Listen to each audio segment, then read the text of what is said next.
What's the worst thing a protagonist ever did in a children's movie or show? Tink in Peter Pan is an absolute monster. She tried to get the Lost Boys to murder Wendy. The whole film is full of aberrant morality. I mean, that's relatively on the low end of her atrocities. She sells out Pan and the Lost Boys to the pirates because of her hatred and jealousy. In the book, it's even worse because the pirates aren't buffoons, but highly competent and malicious. Smee isn't as much of a lovable idiot in the original. He's a sadistic torturer whose sword is called Johnny Corkscrew because he wiggles it in the wound after shanking someone. He's described as a genial man who's not as severe as the other pirates to the kids, but he's also described as one who would stab with no offense. Don't forget Peter Pan was a monster too. He'd teach kids how to fly, but never how to land, and they'd just fly until they starved to death. Lab rats. The dad/inventor kept the kids in cages, and it wasn't until he married and got a stepson that they got rescued. Then everyone was, oh well, good times. Honestly, a lot of Disney shows and other kids' shows have creepy undertones like this. This won't make much sense to anyone who's never watched the show, but I'll never forget an episode of Wizards of Waverly Place where Alex makes a new friend that turns out to be part of this underground uprising against the unfair rules on who gets to have powers. She seemingly joins her, only to find out she was actually tricking her so she could turn her into the authorities. They act like this was a huge, brave, and heroic thing she did, and that the people fighting against unfairness were those evil people who deserved to be punished. Basically, the message was that you should never question authority, and those who try to stand against unjust laws should be turned in. It really creeped me out. Oh, it turns out I misremembered that last part. It's actually worse than that. She freezes her to give her powers to her brother, and then Alex's little brother Max knocks her over and shatters her as the laugh track plays, and they act like it's no big deal. They literally kill her and shrug it off. Man, the people who made that show are messed up, especially making it a kids' show. Princess Poppy in the Trolls movie. The whole problem and everyone nearly dying was all because she couldn't accept and let someone be happy not singing and dancing. I think they handled her better in the second film when Branch outright tells her she's not listening to anyone and making things worse. The Fat Controller in Thomas the Tank Engine bricking up Henry the Green Train. All Henry wanted was a coat of waterproof paint or a break from the work till the rain stopped. Nope, brick up the tunnel and take up the tracks. Frick you, engine, you work for me. Is the Fat Controller really the good guy? The trains are enslaved and taken to the junker's yard if not really useful. Dude is worse than that Grandpa Joe. Ha ha ha, laughed the Fat Controller. You are wrong. There are a lot of downright concerning implications of the Thomas verse. These talking, thinking, feeling creatures are often subjected to downright dangerous work conditions and punished terribly if they voice dissent. That show haunted the young narrator once upon a time. Agent Black from Johnny Test casually and nonchalantly says, I blew up Malaysia. Also, what I find funny, blowing up Malaysia only gets them down to the level of police officer. Here's my entry to help get conversation going. In the 2005 Disney movie Chicken Little, the school bully, Foxy Loxy, gets teleported by aliens and suffers brain damage resulting in a massive personality change. When the aliens move to return her to normal, Runt of the Litter stops them, saying she was now perfect. It's then implied the two become romantically involved. Let's not forget Buck Cluck being a really crap father to Chicken Little. Frick it, this whole movie just sucks. I don't think it would be remiss to say, frick Buck Cluck. Sportacus and Stephanie treating Robbie Rotten badly, all because he didn't want to be active. Let him live in Lazy Town in peace. Those two came to a place literally called Lazy Town and tried to force everyone to be more active and stuff. If anything, Robbie Rotten should have been the hero for trying to maintain how the town should be. You speak the truth. If you think about it, Robbie Rotten is far more heroic. Sportacus thinks that being active is the key to happiness and well-being. As such, he tries to convince the kids to be more active, which in turn requires him to be active. Okay, sure. Now, Robbie Rotten thinks that the key to happiness and well-being is to be inactive. As such, he tries to convince the kids to be less active, which in turn requires him to be active. Now, this is Robbie making his day worse to improve someone else's day. Ignoring the question of which of them is correct in their worldview, it's obvious that Robbie Rotten is substantially more selfless. The episodes often show Robbie bothered, usually not by the noise the children are making, but by the idea that they are being active. He goes through huge amounts of work and planning to correct this, often making elaborate games for kids in the process. Finally, let's examine the basic claim that Sportacus makes that the children would be happier and healthier if they subscribed to his lifestyle. They do seem to enjoy his sports, though Ziggy often has his complaints. However, compare this to the joy the children had in Robbie Rotten's "You're a Pirate" game, which involved nothing but props, imagination, and singing. Everyone loved it. You might think then that at least Sportacus is correct that the children would be healthier if they followed his advice, but once again I say that Robbie is right. If you trap Sportacus in a cage, he starts to pass out in mere minutes from fruit withdrawal. He might be able to outrun Robbie, sure, but it isn't like Robbie isn't capable enough to build a treehouse, ships, and whatnot. The Cat in the Hat nearly pummeled a young child's skull with a baseball bat. That movie is hilarious and yet so screwed up. He legit cuts his tail off and swears in front of children. In High School Musical, when everyone manipulates Troy into saying he doesn't care about Gabriella at all while recording the whole thing so that she sees it. God, if I was Troy and learned about that, I'd have quit the basketball team. If my friends couldn't stand by me and sold me out like that, there's no reason to be with them. Same with Gabriella and her science friends. Of course, they didn't manipulate her into saying things she'd regret and film it, but they still thought her potentially being distracted from their competition was enough of a reason to mess up her relationship. It's been a while since I've seen it, I'm sorry if I made mistakes.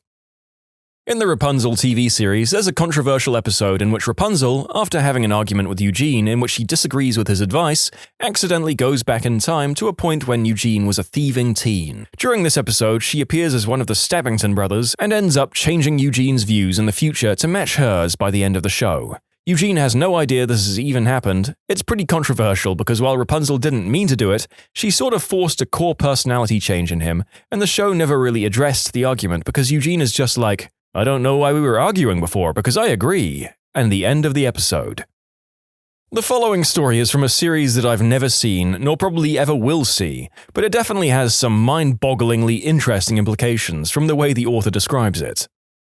In the 4th season of Winx Club, the main characters get a new power-up, the Believix, and it's a mess. They each get a new power to use at their own discretion. Here's a quick description of what these powers let them do. 1. The Strength of Life. Bloom. It lets her make people believe in magic and help them overcome their weaknesses. She decides what qualifies as a weakness. She overrides a person's free will to make them believe in magic, which just so happens to make the girls stronger and rewrite their personality if she doesn't like it. Dawn of Light. Stella. It makes her people more cooperative and accepting. Basically, she overrides another person's free will, so they do what she says. Breath of the World. Flora. It lets her make people show more appreciation for nature. Nice on paper, but it basically makes people ignore potentially more important tasks or forego certain technologies in favor of nature. Bright Heart. Musa. This is actually the most normal because aside from the usual of making people believe in magic, its only other effect is to convince people that they can change. Gem of Mind. Techna.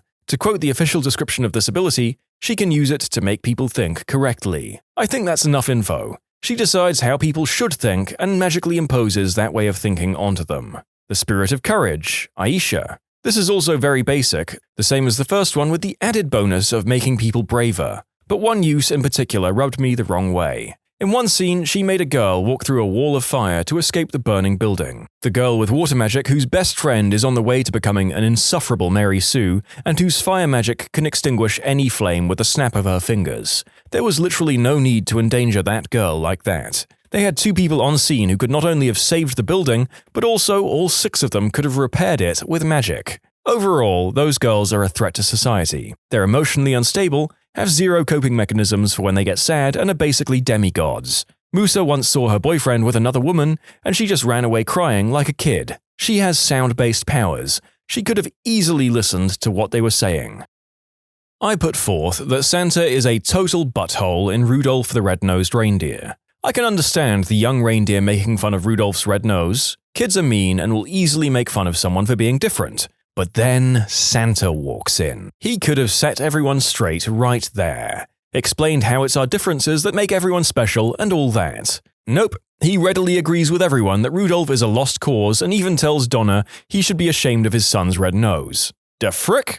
Until he needs him, then all of a sudden he's part of the group and useful and liked. That's some fit in or go fricking die if I ever saw it. Any deviations from the norm will not be tolerated unless it's exploitable. Ho ho ho! Land Before Time when they're sleeping in the footprint and Sarah tries to wake them up gently and quietly. Littlefoot starts being loud and attracts the Sharp Tooth, causing him to lose the last gift his mother ever gave him, a tree star. Literally every single decision made by Robin Williams in Mrs. Doubtfire. What's interesting is that as a kid you side with Robin Williams. Rewatching it as an adult, the guy was seriously dysfunctional and his wife was absolutely right to divorce his butt. Also, you realize that Pierce Brosnan's character wasn't the villain you thought he was when you were a kid. He was a legitimately nice, solid guy dating a woman with 3 kids going through a contentious divorce. He was a saint, but ended up almost choking to death.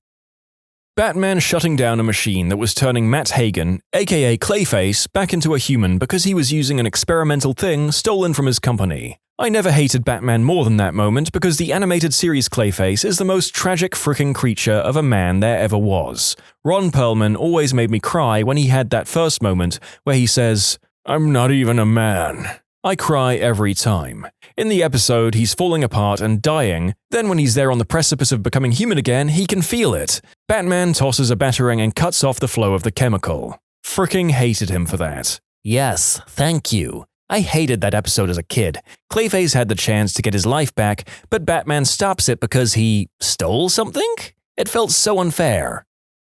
Fair to say that The Dark Knight has often done some pretty controversial things in his many iterations, but I'm not sure that anyone can look at his solution and agree it was the morally right thing to do by any means here. Perhaps some of you would disagree. Let me know. Sounds like what happened to Deadshot in that movie. Confronted him when he's out with his child for Christmas shopping, if I recall correctly.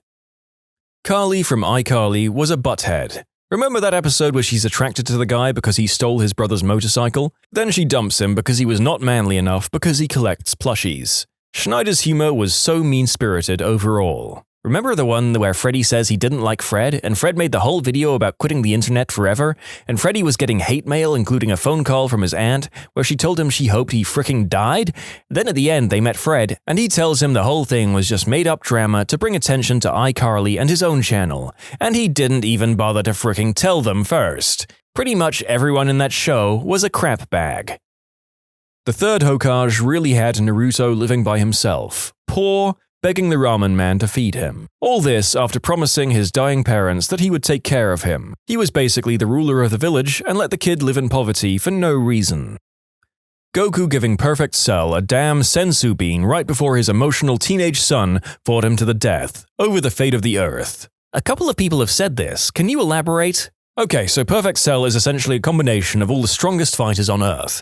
Fighters who have killed planet-destroying monsters, or a being who killed them all in an alternate timeline. Goku, in some sort of bizarre test, fought Cell and won, but didn't kill him, instead he healed him, which brought him to beyond his full strength thanks to alien biology, and made his son fight him for the fate of the planet, just to see if Earth will be okay if Goku dies. This led to his own death, giving his son PTSD, causes the end of the world in the next arc, thanks to Rival becoming evil thanks to a lack of a sparring partner whose power releases an intergalactic demon who destroys Earth. Dragon Ball is weird, I know, and makes both of his sons fatherless for the greater half of their childhood. The parents and parent trap. Let's separate our twins, take one each, and never tell our respective child that she has a sister. What the frick? Mr. Krabs drove his rival Plankton to take his own life by stalking and harassing him in a Pearl costume in the one-course meal episode of SpongeBob SquarePants. What about when SpongeBob and Mr. Krabs actively attempted to cover up what they thought was a murder? Also, didn't Bubble Buddy basically just watch a guy drown? There was some dark crap in SpongeBob. Fun fact, one of the recent SpongeBob episodes legitimately referenced Squidward trying to take his own life. Basically, Squidward and SpongeBob had to deliver a Krabby Patty to a bizarre mind-frickery land. Squidward tried to escape from the place by opening a series of doors until a jump scare of Squidward's face showed up. The UK version removed that part for some reason. Just saw an episode of Teen Titans the other day, and they spent nearly a whole episode trying to escape this witch that had mind-controlled them and was trying to eat them. When they finally trap her back in the cursed pie, it's a weird episode, they leave it outside the door of the teenage supervillain group so that they will get eaten. I can't frame this in any other way than attempted murder. Teen Titans, don't go. Not sure if it counts as a children's movie, but in Man of Steel, Superman grabs one of the Kryptonians and flies him straight into a gas station, causing a huge explosion. The gas station had multiple cars parked at the pumps. In other words, Superman, who later on cries over having to kill the villain intent on destroying his planet, straight up killed at least half a dozen people out of pure negligence and didn't bat an eye. There's a bunch of great videos on YouTube about this, but Superman is portrayed so badly in the DC movies. In the comics, he's such a nice guy. In the movies, he's an emotional robot. He sees an entire building blow up in front of him and just fricks right off. He doesn't even try to help. What the frick? I'm sure the Man of Steel doesn't count as a kids' movie as well. I was just desperate to be able to comment on one of the few things that I've actually seen in this collection of stories. Yes, Clark kills a whole bunch of people, and yes, he gives about 1,000th of a frick about it as he does for killing one genocidal Kryptonian general. Hey, remember when in Spider-Man Far From Home, Tony Stark left a high schooler an advanced military drone system with no instructions on how to use it? Like that's a thing that shouldn't exist at all, but much less in the hands of a teenager. Yeah, on the bus in the first hour of the movie, doesn't he accidentally order a hit on one of his classmates? Like it's kinda weird that in Homecoming he didn't let Peter have access to most of the stuff in his suit, but then in Far From Home he's just like, you know what would be a good idea? Letting a teenager have a pair of glasses that could literally order an entire fleet of deadly drones to kill an entire population of people. I mean, at least leave him a manual that he has to read before he has full control over the glasses, surely. As told by Ginger. Fricking Dodie. Rather be popular and wanted than be a good friend to Ginger. I loved As Told by Ginger growing up, and Dodie was the biggest irritant on the show by far. Any little sliver of a chance that she could become popular, she'd drop Ginger and Macy in a heartbeat, only to come crawling back when it blew up in her face. Oh, that one kid, Greg? I don't know, from Diary of a Wimpy Kid. He fricking shuns his best friend for clout, breaks his arm, throws kids in a ditch in the rain, craps on his friend's comic idea, and blames his friend for getting him fired from being a hall monitor. At the beginning of Megamind, when they were just school kids, Metro Man is literally responsible for turning Megamind to villainy by ostracizing and bullying him. It turned out okay in the end, but it's bothersome he never addressed or apologized for his behavior.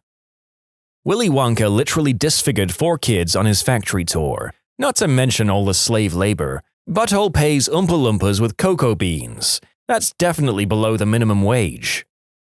In the first Harry Potter, Dumbledore gets to the end of the year when they count up all the points to see who was the best house. Gryffindor are dead last and Slytherin in first place, like literally 150 points ahead. Dumbledore announces Slytherin is the winner, but then he's like, hold up, I've got a couple of announcements for the final tally. Ron is good at chess, 50 points. Hermione is smart, 50 points. Harry is low-key the bravest guy I know, 100 points. Checks calculations, Gryffindor and Slytherin are tied. And Neville was able to have a direct conversation. 5 points. Gryffindor wins! The little girl who lets out all of the dinosaurs at the end of what I think is the second Jurassic World movie. The dinosaurs are about to be gassed to death or something, and they make a moral decision to let them out, since they have a right to live and survive. So the little girl lets them loose, and almost immediately, the dinosaurs are released and kill a bunch of the villains in the movie. We're supposed to cheer, as the audience I guess, that the villains are finally getting their comeuppance, but I mean these dinosaurs aren't sentient or moral like humans. They weren't killing bad people, they were just killing people, and the good guys unleashed human-murdering dinosaurs on the planet. Like, no crap. Within just a few short moments, people died when they let them out of their cages. Harry Potter being left to a known abusive family by a society of wizards has to be high up there. Actually, the whole of Hogwarts is pretty fricked up. They're so irresponsible. They literally teach kids how to basically make Rohypnol. And they sent Harry and his crew into a literal death forest where a powerful unicorn-killing wizard was hiding. Part of why I love/hate Umbridge so much, it's super effective when the lady comes along whose punishments are so fricked up, even by wizard standards. Umbridge is just such a perfect microcosm of petty, official tyranny. We've all met Umbridge in one guise or another, and the hatred people like that stir up in almost everyone is distilled into her character. She's like the platonic form of the parking warden who delights in seeing someone's car towed away. The bureaucrat who barely suppresses a giggle as your dream house has its planning denied. The port official who politely but gleefully informs you that at his say-so you won't be allowed to board the ferry to go on holiday because of a slight paperwork mistake. She's Orwell's proverbial boot stamping on a human face forever. She's the Vogons if someone made a serious take on the concept. She's the personification of the system triumphing over the individual. She's the meat grinder from another brick-in-the-wall video that homogenizes children into a uniform paste. Umbridge absolutely nails that whole archetype, and the fact that she's so memorable is because we've all met her. I dare say Umbridge is Rowling's greatest character, for the sheer hatred she instills in absolutely everyone. The Jedi taking children from their family and encouraging emotional repression. I just started watching Clone Wars recently, having missed it during the actual run. So far, I've seen at least 1 or 2 fake surrenders by the Jedi, and I was like, that's an actual war crime. You can't just do that. I mean, that's just a surefire way to make sure your enemy doesn't accept surrenders anymore and just murders you. Not just emotional repression as well. Many children are taken from distinct species, cultures, and traditions. They indoctrinate them into a cult-like order of mystics, teach them feelings are wrong, familial bonds are wrong, and fraternal bonds are wrong, carnal pleasures and vices are wrong, and suggest that abstinence is important. Preach peace and harmony, and teach them how to use a laser sword and mystic powers to enforce their peaceful ways and the ideals of the Senate. Jingle All the Way is a story about a dad who punches and lies to everyone he meets over the course of a day, only to steal a toy for his kid. As much as I loved the show as a kid and still like it now, I'm a lot older and more cynical. And I can't get over the plain and simple truth that SpongeBob is unforgivably annoying when you really think about it. He's an excellent cook and a good and supportive friend and generally a good soul. But overall? Yeah, I'm quite sympathetic to the living hell Squidward lives in on some days. The older I get, the more I understand Squidward. You either die a SpongeBob or you live long enough to see yourself become a Squidward. When you subscribe, make sure to hit the bell to turn on notifications.